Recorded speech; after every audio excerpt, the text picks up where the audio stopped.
আজই ডাউনলোড করুন আর এনজয় করুন আপনার পছন্দের শো। বন্টির চোখ মুখ দেখে তো মনে হচ্ছে ছেলেটাকে খুব ভালোবাসে। সে কি সত্যি ওর ভালো চায়, নাকি বন্টির কোনো বড় ক্ষতি হয়ে যাবে? বেশ, ঠিক আছে, হয়েছে। এবার আমার কাজ হলো তোর জন্য একটা ভালো পাত্র দেখা। এই তো এতক্ষণে একটা কাজের মতো কথা হলো। হ্যাঁ, মানে আমি তোর জন্য অপূর্বদার মতোই জামাই খুঁজবো। তোর কথাই যেন সত্যি হয় আদি। আমি চাই আমার মেয়েটা এবার সুখী হোক। ও প্লিজ, এখন না তোমাদেরকে আমায় নিয়ে ভাবতে হবে না। আই এম ডেটিং সামওয়ান, আর এখন থেকে আমি ওর ফ্ল্যাটে লিভ ইন করবো।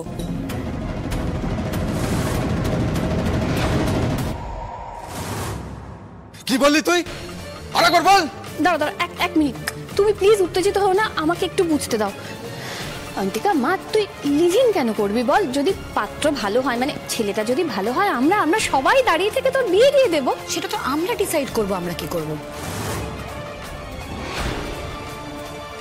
ওরা আমাকে নিতে আসার কথা হয়তো এক্ষুনি এসেও পড়বে। তোমাদেরকে জানানো হয়নি, তাই জাস্ট ইনফর্ম করলাম। কি বললি তুই? আরেকবার বল। বল আরেকবার। কি করছেন কি আপনি? মেয়ের গায়ে হাত তুলছেন?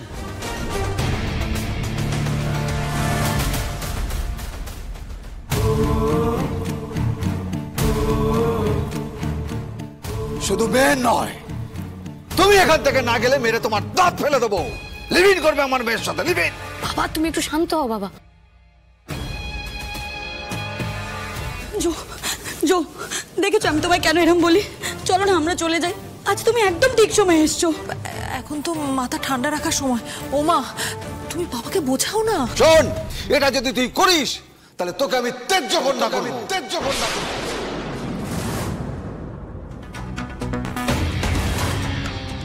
এই লাহিড়ী বাড়ির কোন সম্পত্তি কারা করিয়া তুই পাবি না।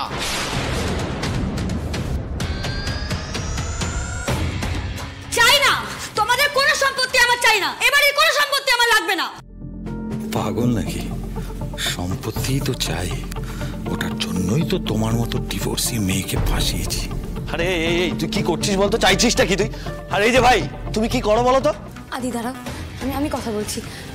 দেখো বন্টি, এদিকে এসো। দেখো, বাবা তো রেগে আছেন, বুঝতেই পারছো।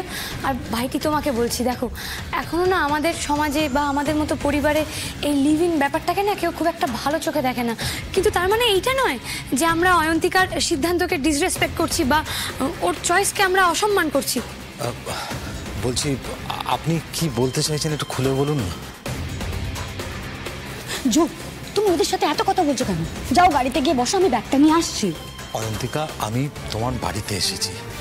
তোমার বাড়ির লোকজন যদি আমার সঙ্গে কথা বলতে চায়, আমি কথা বলবো না, তাই হয় নাকি? তুমি কি বলছো আমি বুঝতে পারছি না। তুমি তো নিজেই বলতে এই সমস্ত লোক ওল্ড স্কুল। এখন তোমার ওদের পোষায় না, তুমি আবার এদের সাথে কথা বলছো।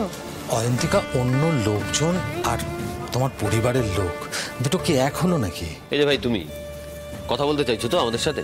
হ্যাঁ, বেশ, ঠিক আছে, তাহলে আগে আমরা কথাটাই শুরু করি। বলুন না, আপনি কি বলতে চাইছেন বলুন। তুমি অয়ন্তিকাকে কিভাবে চেনো? মানে কিভাবে তোমাদের আলাপ হয়, আর কি করো তুমি? কোথায় বাড়ি তোমার? বাড়িতে কে কে আছেন? ওর সঙ্গে আমার একটা ক্লাবে আলাপ, তারপর আমরা দুজনকে পছন্দ করতে শুরু করলাম। তারপর তো আমি ওকে ভালোবাসি। বন্টির চোখ মুখ দেখে তো মনে হচ্ছে ছেলেটাকে খুব ভালোবাসে। সে কি সত্যি ওর ভালো চায়, নাকি বন্টির কোনো বড় ক্ষতি হয়ে যাবে?